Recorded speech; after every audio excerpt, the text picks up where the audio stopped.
And hello, welcome to Open, the show that opens the Bronx and the rest of the world right to you. I am Daren Jaime. Today, we'll update you on what's happening in and around our borough in New York City. Coming up, we'll learn about an exhibition changing the narrative around refugees and their experiences. After that, we'll explore the changing landscape of political leadership, as well as labor movements and progressive campaigns. Then, we'll skip over to discover a life-changing movement that empowers women worldwide, helping them to reclaim their confidence, rewrite their narratives, and embrace their full potential. And lastly, we'll dive into the critical challenges and opportunities facing America's energy sector. And we'll discuss the steps that are necessary to meet the increasing demand. So stay tuned, because all this and much more is heading your way. Right now, we're officially open.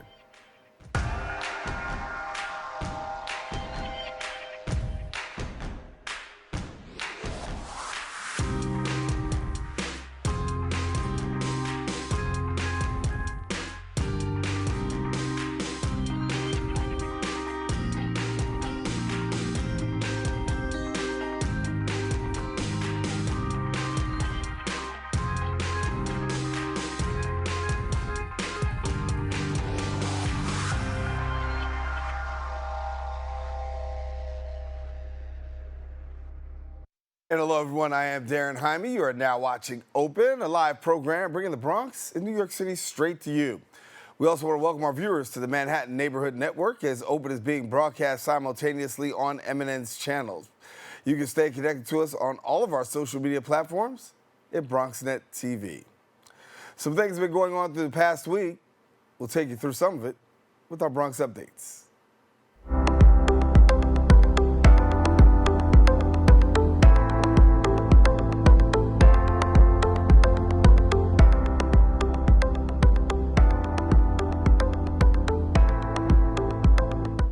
And we start our show off with City News. The official start of the outdoor dining season has begun. While sidewalk dining is permitted year-round, roadway setups are seasonal. Now, the Department of Transportation has received over 3,000 applications for Dining Out NYC, which remains open year-round. A new bill aims to make dining more affordable and offer year-round options. Advocates argue seasonal limits and affordability can be obstacles for restaurants. However, the bill is expected to help the thousands of restaurants increase revenue and hiring. In other news, the New York City Public Library actually hosted an event helping support and empower the next generation of writers in the Bronx. Our BronxNet reporter, Nova Bajamonti, has the details. The New York Public Library hosted an Expo on Publishing for Aspiring Authors event to help support and empower the next generation of writers in the Bronx. Today I'm really excited. We have our Pathways to Publishing Expo, which is really a expo for those who are aspiring writers. We have local writers. It's an opportunity that most of the time people don't get in order to get access to publishers, to people who know about getting an agent, understanding query letters, and we have all types of workshops and panels. We've got free giveaways, free books. They can even get an author headshot if they wanted to here. Yes, we're excited about the author headshots. So this is really an opportunity to really help the Bronx community. We hope that people feel empowered to tell their story, because I think a lot of people right now have a story to tell, but maybe don't feel like they have the tools to tell it. We hear that in the library every day, that people would love to see their name on the spine of a book in our collection, and maybe they just don't know how to get there. So this is us saying, we're going to help you get your work out into the world. We're very excited about partnering and being here with the Public Library and Pathways to Publishing. We just want to give them a sense of community, you know, for them to know whether you're Latinx or another minority or just regular writer. We want you to know that there's a writing community available through the library, through Latinx Publishing, through other organizations, and we want to help you, any way that we can.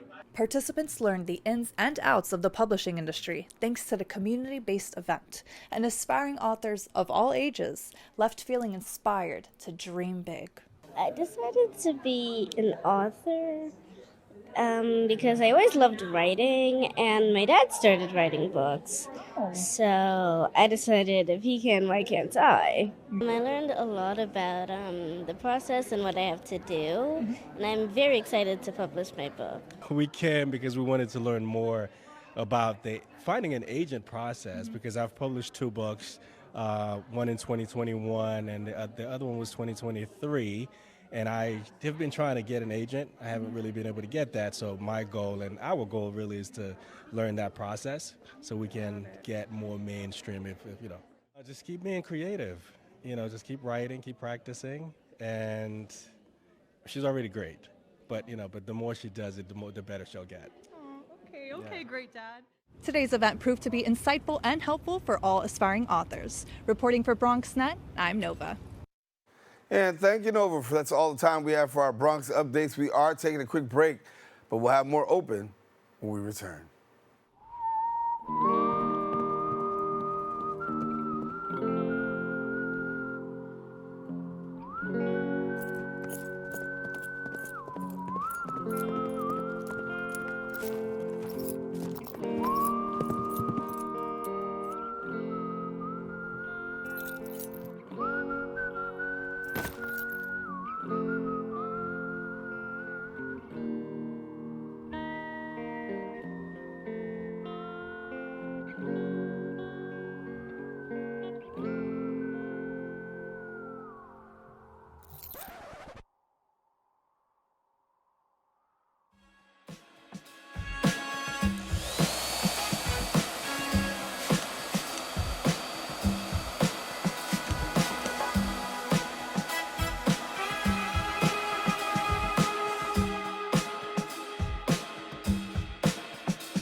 And welcome back. The 1,000 Dreams exhibition amplifies the voices of refugees and those experiencing forced migration, offering a window into their lives through storytelling and photography.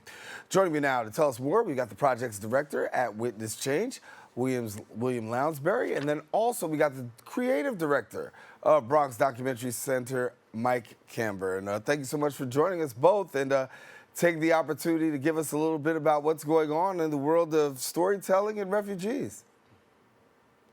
Thank you. Thanks. And, Thank you, sir. well, I'll start off with Mike first. Obviously, Mike, an opportunity for the Bronx Documentary Center to really tell the story, and this particular time, telling the story of refugees through their own lens. Yeah, exactly. The show is opening this Thursday night at 6 p.m. here at the Bronx Documentary Center. And, basically well, William can tell you the specifics since he created it, but we think it's an important story to tell at this time to basically give refugees their voice, telling their stories.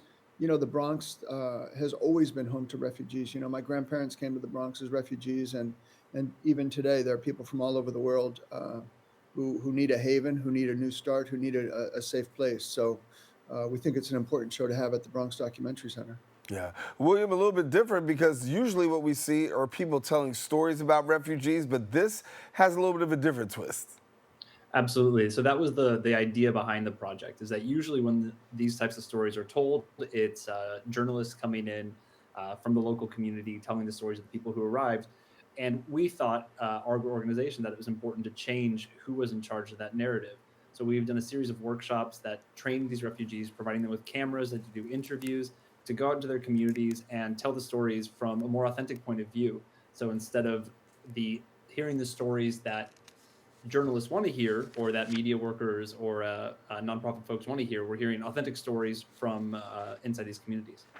And that's got to be pretty important given the fact that so many times people complain about having their story told and it not really reflective. But when you have a refugee that says, listen, I'm willing to tell my story, go into, my neighborhood, tell the story of families and community and environment, it definitely creates a special kind of look. Absolutely, and you hear stories that you wouldn't hear if you weren't from that community. That's what's the amazing thing about it. Mike, and I'll tell you again, thanks for putting this together, really hosting it for the Bronx Documentary Center. Mike is the creative director there. Mike, from your perspective, having something such as this right here at the Bronx Documentary Center, what do you think the public takeaway will be? Well, I'm hoping that people will see themselves. I think there's two things. I think many of my neighbors will see themselves reflected in these stories.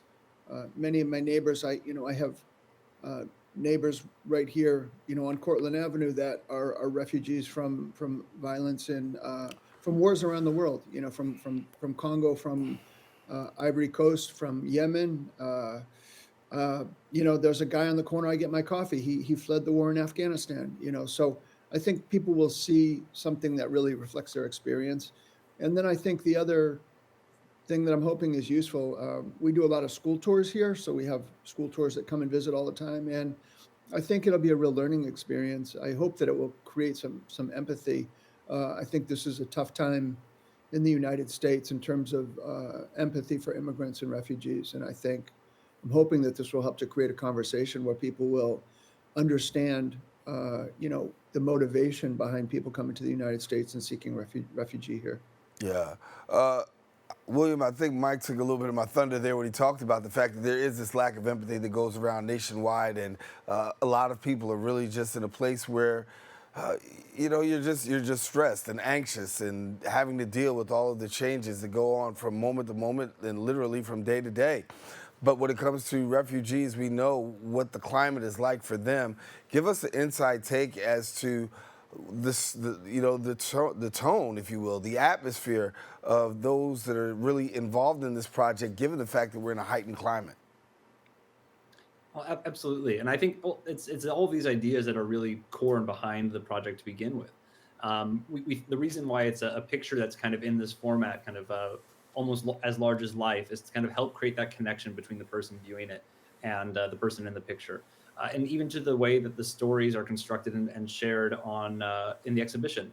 The text is it's written in a way that even though you probably, I personally can't relate to having to flee war zone or having some of these most difficult aspects of people's journey, there's still parts of it that are universal, emotions that are universal, so that hopefully we can kind of all see ourselves in these stories and create that connection and empathy that we think makes a better world. I know you're the project director, but tell me, is there anything that really knocked you off your socks to say it made you really, become reflective, given the fact that even though you're working with the project, seeing the images, hearing the stories, and, it's got to speak to you?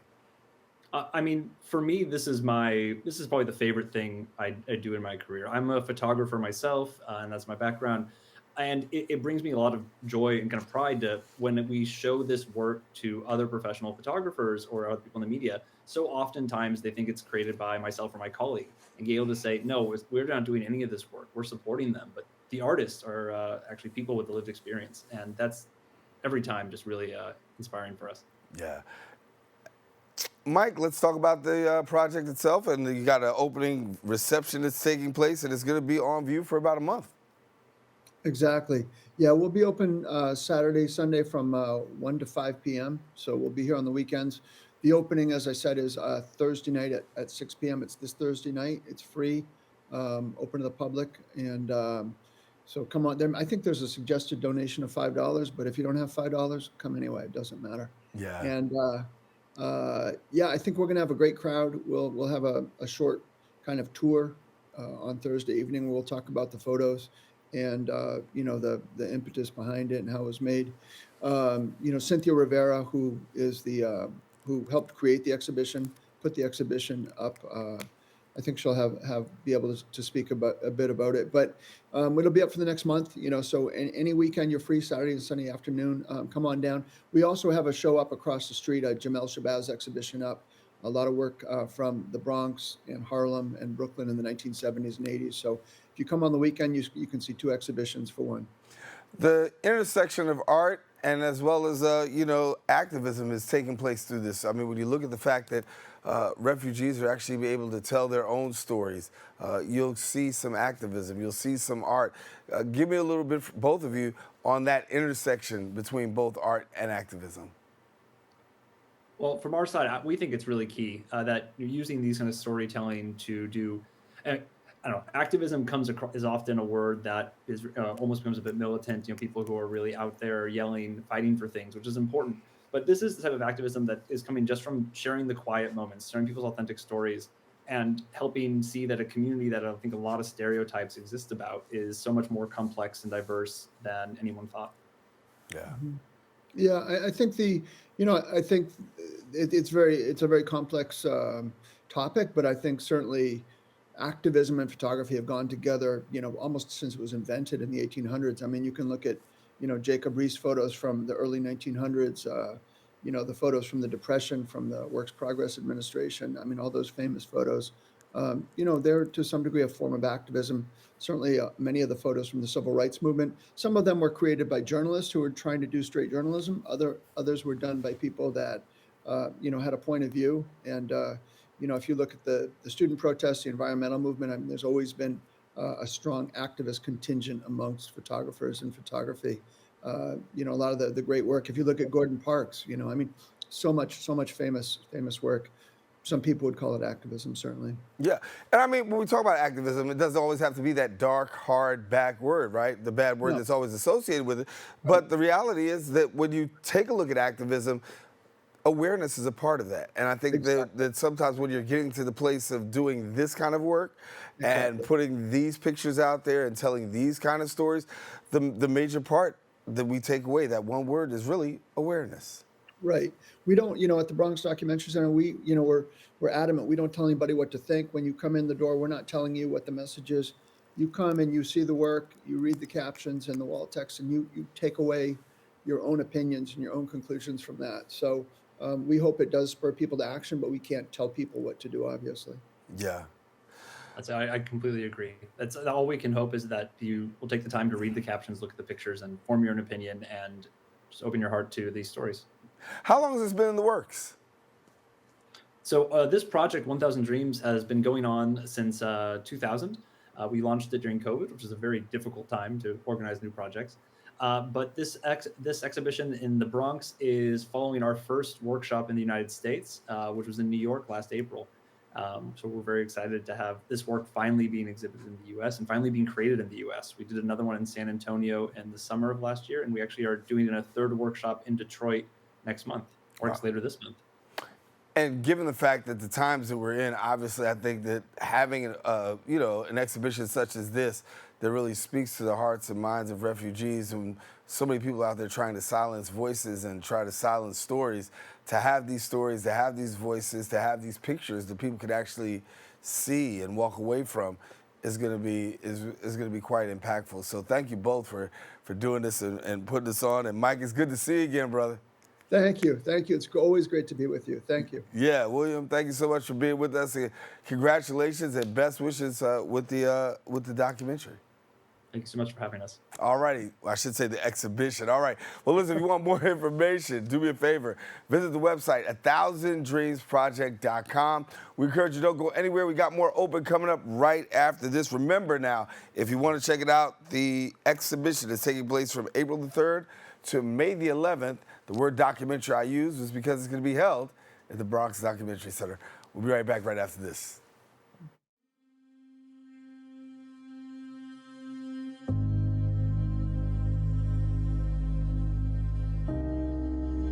Only 57% of New York City high school students are college ready by their senior year.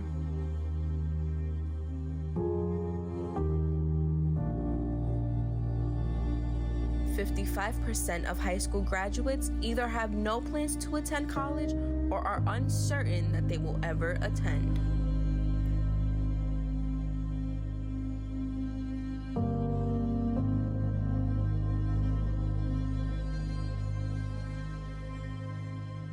"34% of young adults don't go to college because they can't afford it."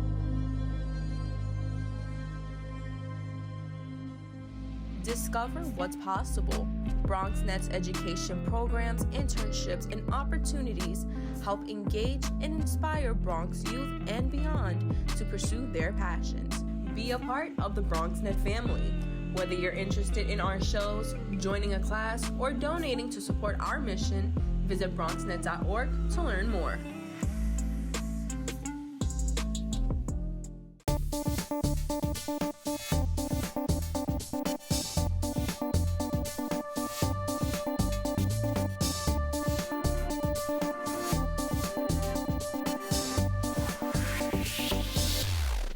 "19.7% of Bronxites currently experience food insecurity.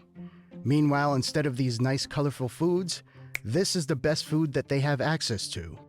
If this sounds like you, there are a bunch of resources to get healthy food for free or cheap. If you want to help, you might consider donating or volunteering in one of these places. Community fridges like this one are all over the city and allow New Yorkers to conveniently donate extra food to people who might need it. Go to this link and find your nearest one. Food banks and pop-up events like these provide millions of healthy meals to families in need. These organizations are distributing meals to Bronxites as we speak and are always accepting donations and volunteers.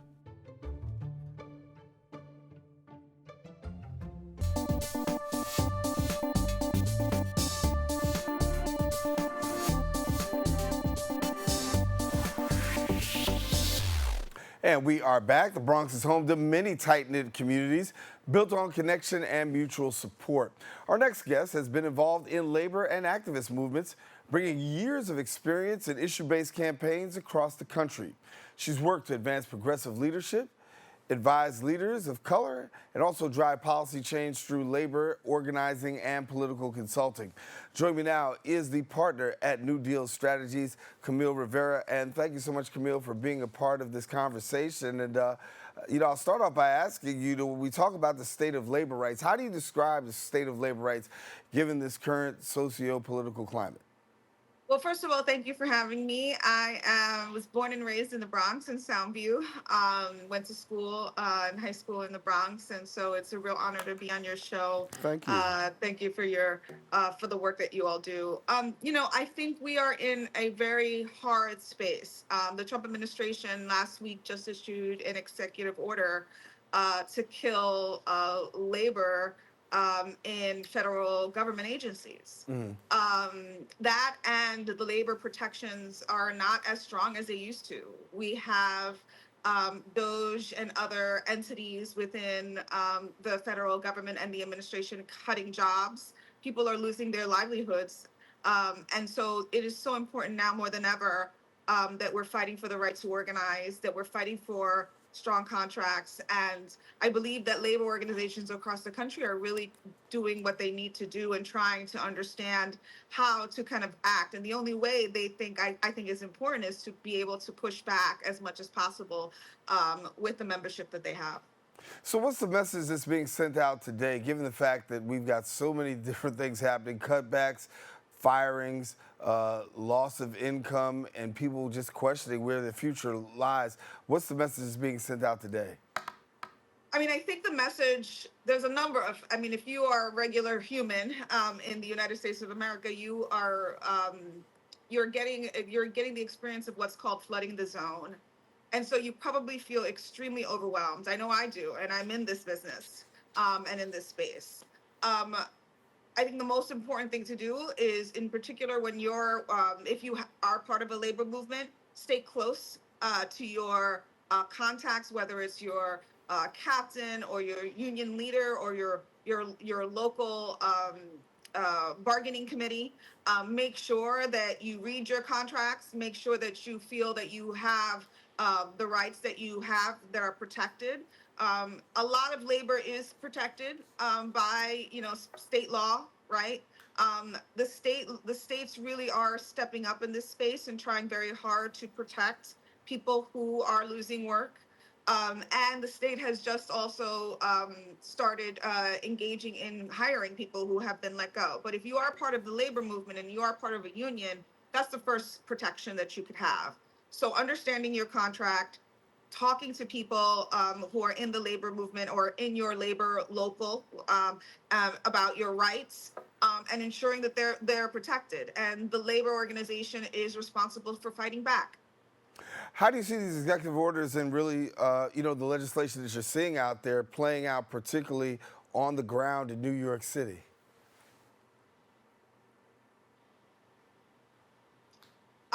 I think I heard you correctly. What I think I heard was that there was, how it was playing out. Well, executive orders are not binding law, right? Some executive orders that the Trump administration puts out is just put out there, right, to see how far he can exercise his power.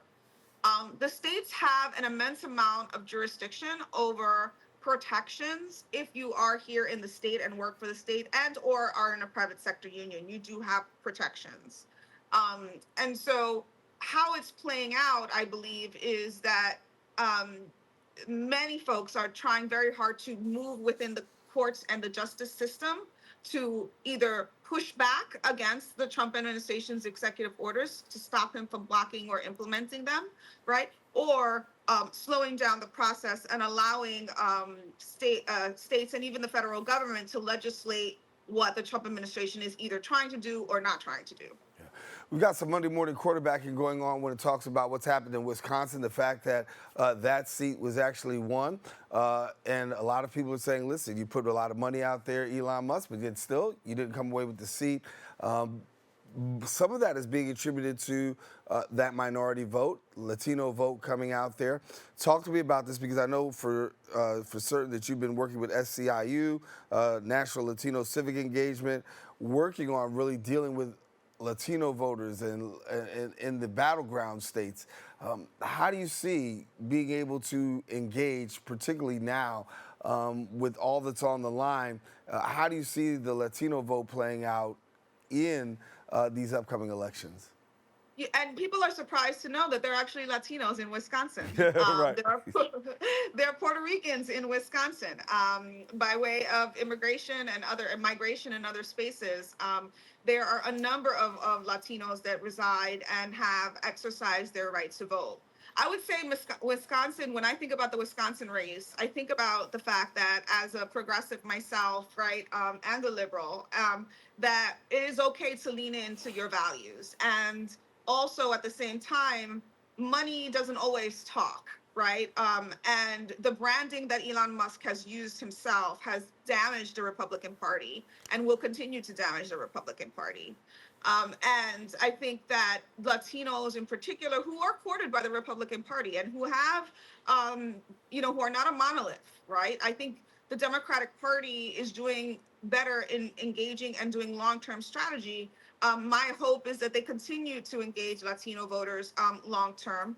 I have always pushed back on the slash and burn idea around engaging communities of color. We are not always going to stay Democratic. It's pretty clear during the Trump administration, during the presidential elections, that there was a small group of people that went the other way, right? And so it's extremely important that the Democratic Party use this as a case study and see what they did right, and what the wins are telling them, and listen to voters. Yeah, but Camille, I think one of the things that's going to be a knock against the Democratic Party, which we've heard, is that there's a lot of anti-Trump messaging, a lot of anti-Elon Musk messaging, and to the average voter in New York City, and across the United States, we're not hearing much messaging that's really resonating and hitting home outside of that. So how do you define a firm political campaign? And I know that you've worked on Liz Warren's U.S. Senator Liz Warren's presidential campaign. Talk to us about that, right? How do you get a strong political campaign and a successful one, particularly given today's times? Look, I think the message I think the Democratic Party really hedged their bets, right? We can't be for one thing and then slightly soft on another, right? We have to lean into what we believe in. And, voters like authenticity. It's the reason that Trump won a number of voters. They think that he's authentic. Whether or not that's true or not, he's able to have a conversation with voters that Democrats were not able to do, right? And so the way I have advised my campaigns and other candidates is to be their most authentic self, to lean in, right? Whether it's, to lean into the positions, like you see people like Zoran Mandwani, who's running for mayor, very much leaning into his leftist socialist values, right?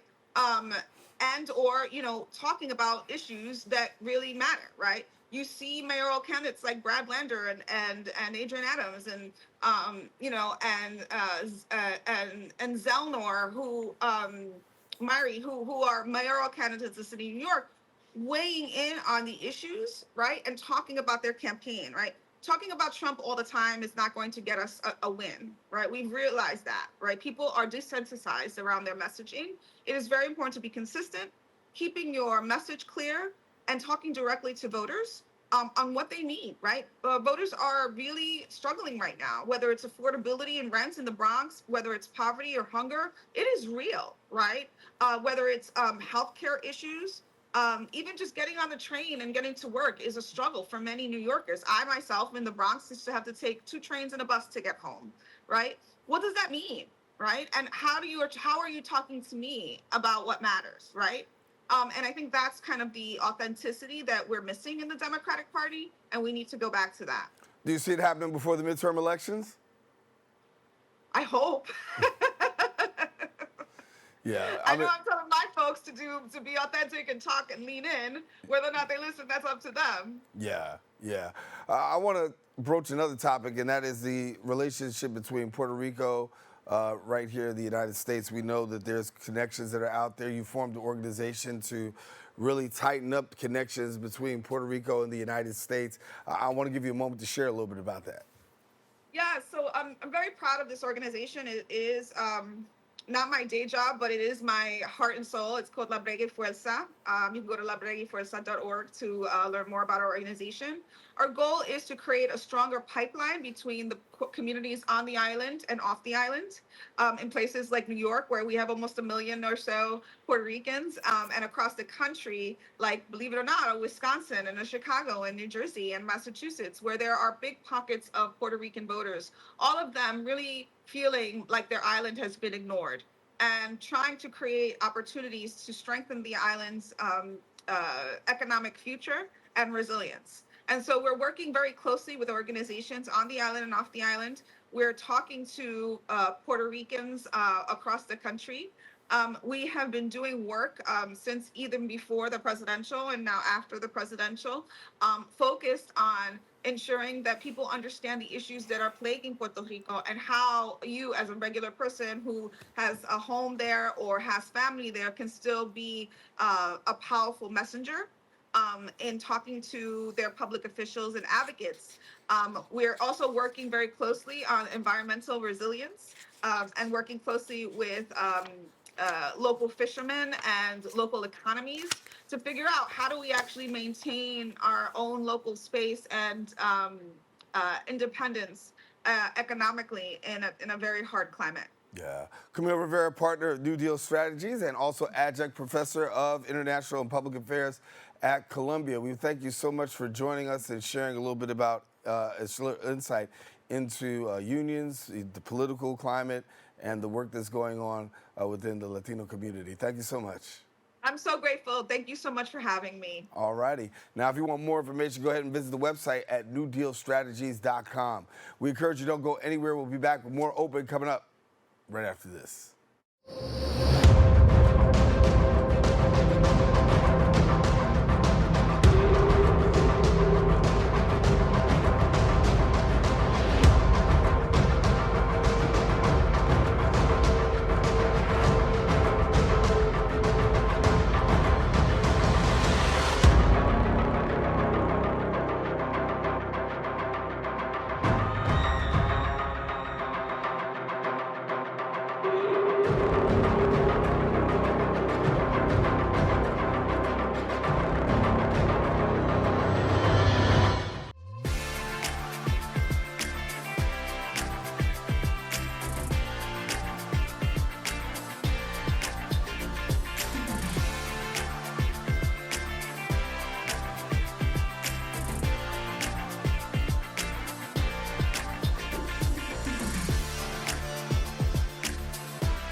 What's up, creative family?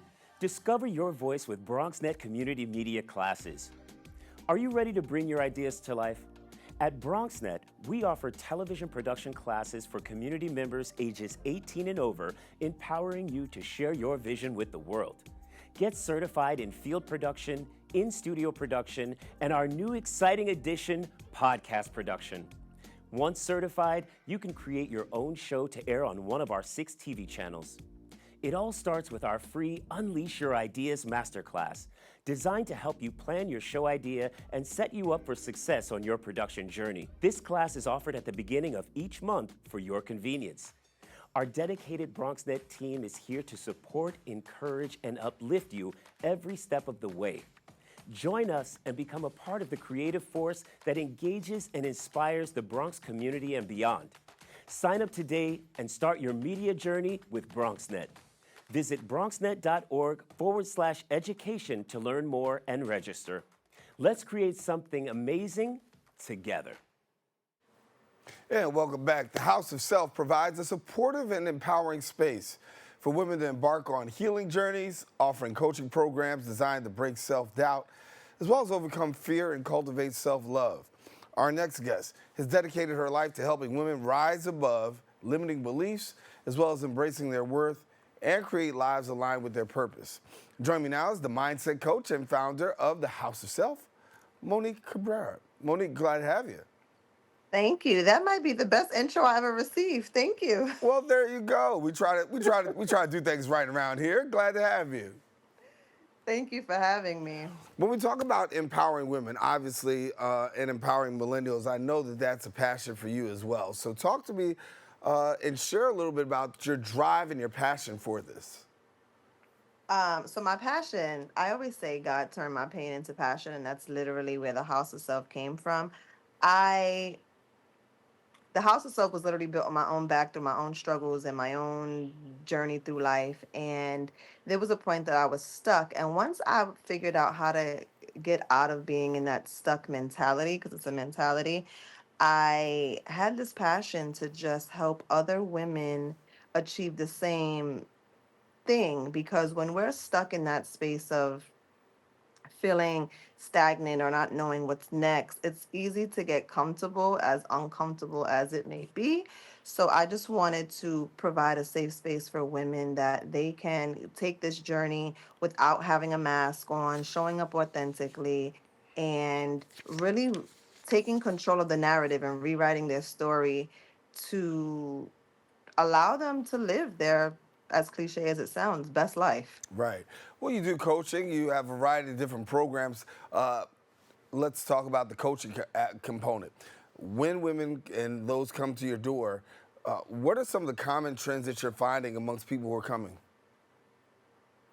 A lot of it stems from childhood trauma.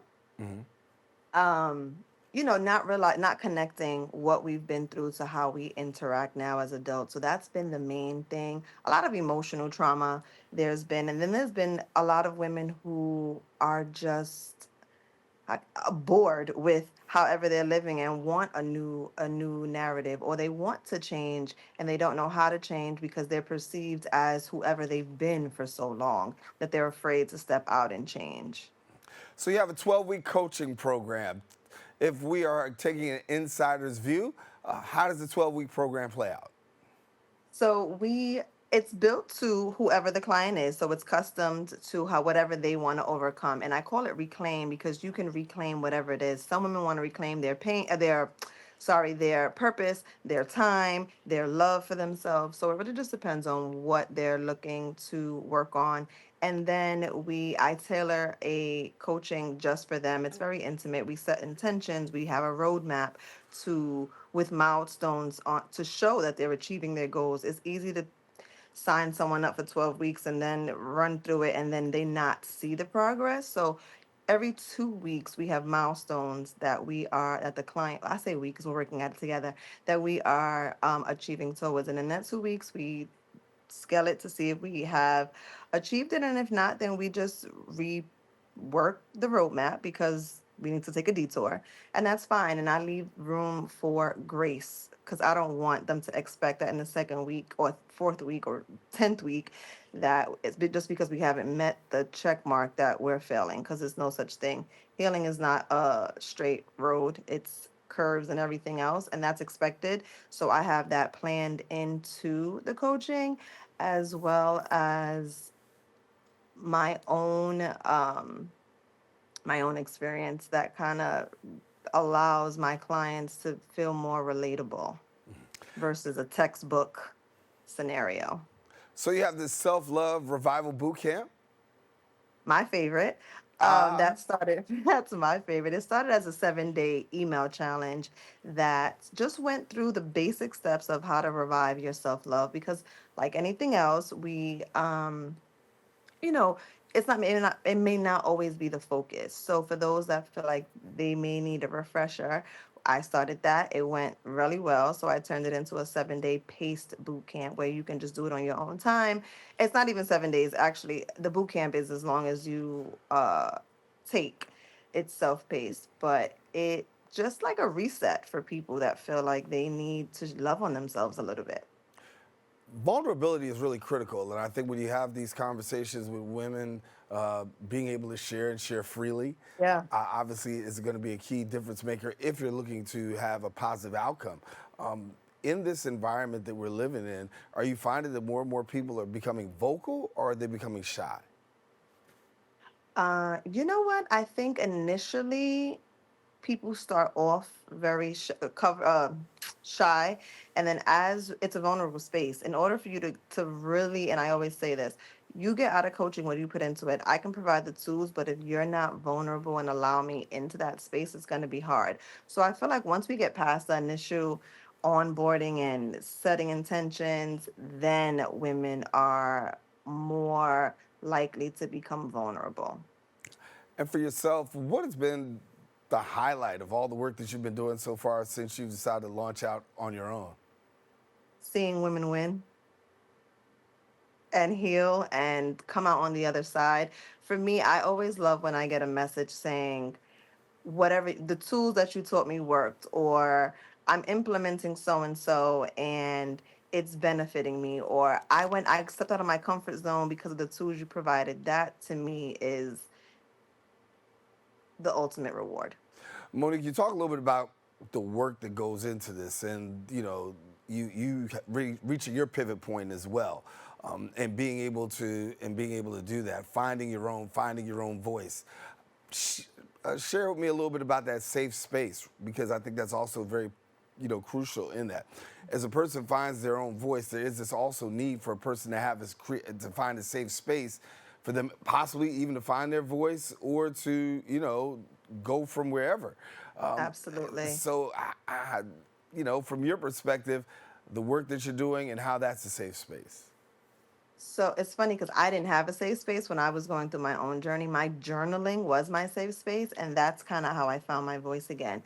So to be able to provide that for these women where they can just take off the mask that we wear every day, a mom, a sister, whatever it is, and just to truly be present with yourself in whatever vulnerable state that looks like.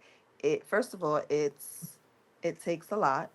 And the safe space, I feel like, gives women the space to feel like they can grow, like they can show up as themselves, and they don't have to have this filter that they wear for work or when they're interacting with their day-to-day people, where they can just show up, and if they want to cry, cry, if they want to scream, scream, but just that space to be vulnerable and true to who you are. And the more time we spend in those spaces, I feel like that's honestly where you find the voice, because then you're like, oh, I can share this. Oh, there is no judgment, or whatever it is that they're feeling at the moment. And then I noticed that as it's a buildup.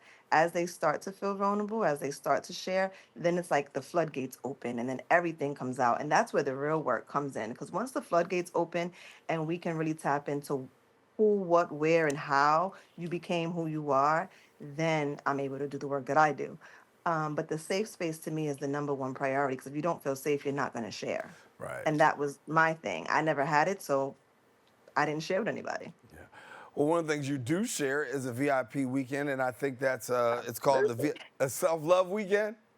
Yes. I have a love for travel, and I wanted to figure most of my healing was done solo traveling. So I wanted to build that into my coaching, and it's a 3-day intensive one-on-one retreat where the client and I go to any place of their choice and we do all the self-love work, the workshops, the journaling, the sessions. Everything happens on a beach if you want, in the mountains if you want, wherever you want. um, and it doesn't feel as so much as like work for them. It's more like a retreat. And for yourself, obviously, so many things that you're engaged in terms of the programmatic component. But what's that feeling like for you, helping somebody actually be able to come out of this, to come out of their shell, to find their voice, to be able to turn this around? I mean, it's got to be a rewarding experience. Absolutely. It literally fills my cup. We had an event this past weekend and someone asked me the same question, how do you feel? And it was fulfilled. Just to know that there was gems taken away or that someone's life changed for the better because they went through my coaching process is enough for me. I'm like over the moon. I'm over the moon with it. And people who want to get in touch, find out more about it. You can go to my website, www.thehouseofself.com. On Instagram, all platforms, we are at the House of Self, and or Mo Lovin, which is my personal, which I also share a lot there. Either one I am available on. All right. Well, Monique, I want to thank you so much for being with us, and congratulations for the great work that you're doing, and certainly Thank you. continue to do what you're doing, making an impact in the lives of so many millennials and women. Monique Cabrera, mindset coach and founder of the House of Self. Thank you for being with us. Thank you. Thank you for having me. Glad to have you. Listen, for more information, I want you to visit the website at thehouseofself.com. Don't go anywhere. We got more open coming up right after this. We're gonna start the show right now. This is my favorite part. Ready in 5, 4, 3, 2. Hey, this is Angel, and I am one of the instructors for the in-studio production. Here at BronxNet, we offer classes that can help you elevate, expand, and start your television career. All you have to do is sign up at bronxnet.org/education. For the past 7 years, I have been in various productions, spanning from talk shows, independent films, news reports, art displays, teachings, musical performances, and many more. Ain't that right, Angel? Yeah, you're absolutely right, Angel. There are a lot of creative individuals that we're just waiting to sign up for the class. And if I may, can I also express thank you, Angel. That's all the time we have left. Visit bronxnet.org/education and become a producer by taking the course. The class I offer is also in English, en español y también bilingüe. Nos vemos en la próxima clase.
And we are back. New data from the American Clean Power Association highlights a historic opportunity for the United States.